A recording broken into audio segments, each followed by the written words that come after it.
मात्सुडा का इंटरव्यू चालू था और प्लान के मुताबिक एंकर उससे लगातार यहाँ वहाँ की बातें करके वक्त को धक्का दे रहे थे।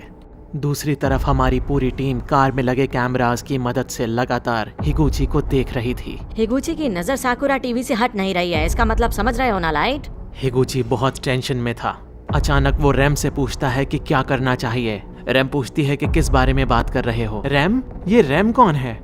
जहाँ तक मुझे याद है कार में हिगुची के अलावा तो और कोई भी नहीं है। हिगुची किसी से फोन पर भी बात नहीं कर रहा है, तो ये रैम है कौन? हमें समझ नहीं आ रहा था कि रैम है कौन और हिगुची किस से बात कर रहा था।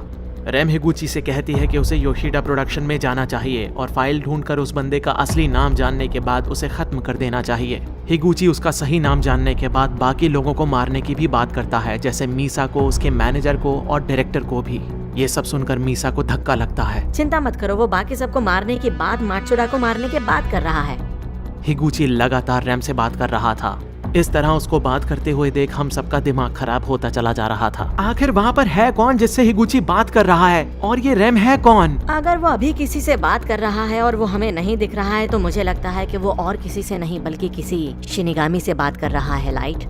और आखिरकार हिगुची योशिडा प्रोडक्शन के ऑफिस में पहुंच जाता है। अब आएगा असली मजा। हमारी टीम योशिडा प्रोडक्शन में पहले से ही मौजूद थी। हम पहले ही कोड हिगुची को बता चुके थे, जिसको डालने के बाद वो एंटर हो जाता है। ऑफिस में वो जो कुछ भी कर रहा था सीसीटीवी कैमरास की मदद से हम सब कुछ देख पा रहे थे और आखिरकार हमारी रखी हुई फाइल वो निकाल लेता है। अब हमें पता चलेगा कि कीरा आखिरकार अपने शिकार को करता कैसे है। हमारी टीम उसे धर दबोचने के लिए तैयार थी। नाम पढ़ने के बाद वो डेथ नोट में लिख देता है और वहाँ से जाने लगता है। ये तो नाम लिखने के बाद चला गया। शायद कार में वापस आने के बाद वो कुछ करे। हिगुची कार में आकर बैठ जाता है। बड़ी अजीब बात है, हमें लगा था कि वो फौरन मात्सुडा को मारने का काम करेगा, लेकिन ये तो अपनी कार में आके बैठ गया। नाम जानने के बाद भी उसने कुछ नहीं किया, इसका मतलब कुछ तो गड़बड़ जरूर है। दूसरी तरफ हिगुची कार में आके लगातार वो शो देख रहा था और इंतजार कर रहा था वक्त खत्म होने का। और आखिरकार वक्त खत्म हो जाता है और हिगुची अपना आपा खो बैठता है।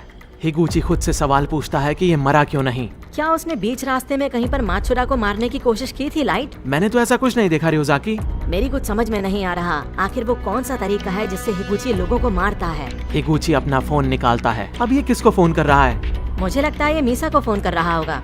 एल का अंदाजा बिल्कुल ठीक था।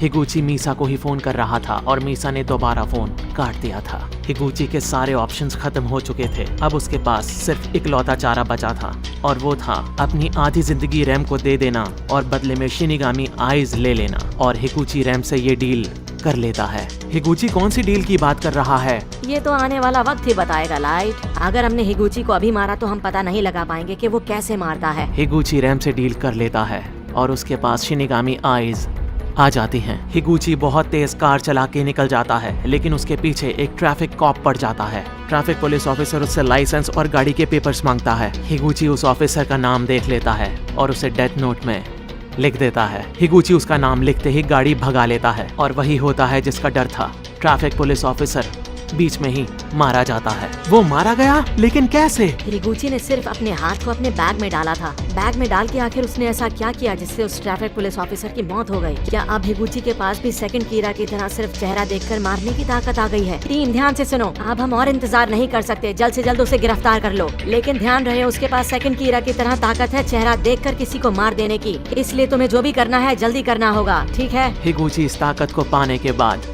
बहुत खुश था।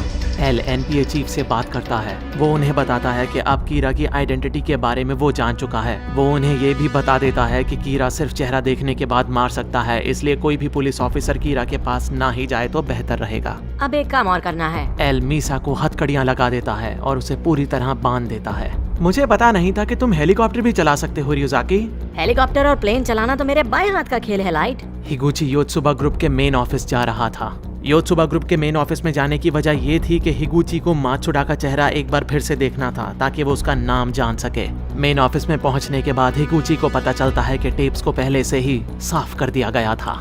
अब हिगुची के पास साकुरा टीवी के ऑफिस जाने के अलावा और कोई चारा नहीं बचा था। एल ने मेरे डैड को और वेडी को एक और काम सौंप रखा था और उनका काम था हिगुची के आने से पहले मात्सुडा और एंकर की जगह पर उनके पुतले रख देना।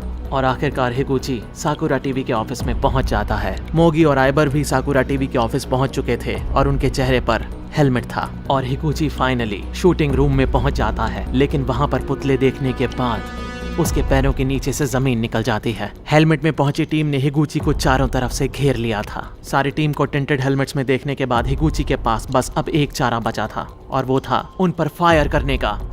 और हिगुची मेरे डैड पर फायर कर देता है। फायर करके वो भाग जाता है और उसके पीछे बहुत तेजी से आइबर जाता है।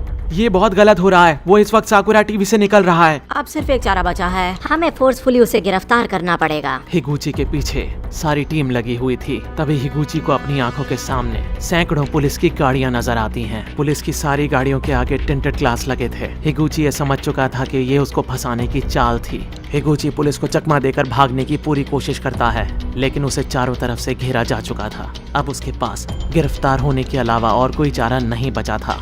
वो एक बार फिर से अपनी गाड़ी को तेज रफ्तार में भगाने की कोशिश करता है, लेकिन वटारी उसके टायर पर गोली मार देते हैं। अब हिगुची के चारों तरफ सिर्फ पुलिस ही पुलिस थी। ये सब होता देख वो खुद को मारने की कोशिश करता है, लेकिन एक बार फिर से वटारी उसकी बंदूक पर गोली मार के उसकी बंदूक उसके हाथों से दूर फेंकवा देते हैं। फाइनली पकड़ा गया। तुमने सही कहा, आखिर वो कब तक भागता। अब हिगुची हमारी कैद में आ चुका था और उसके साथ में उसकी डेथ नोट भी थी।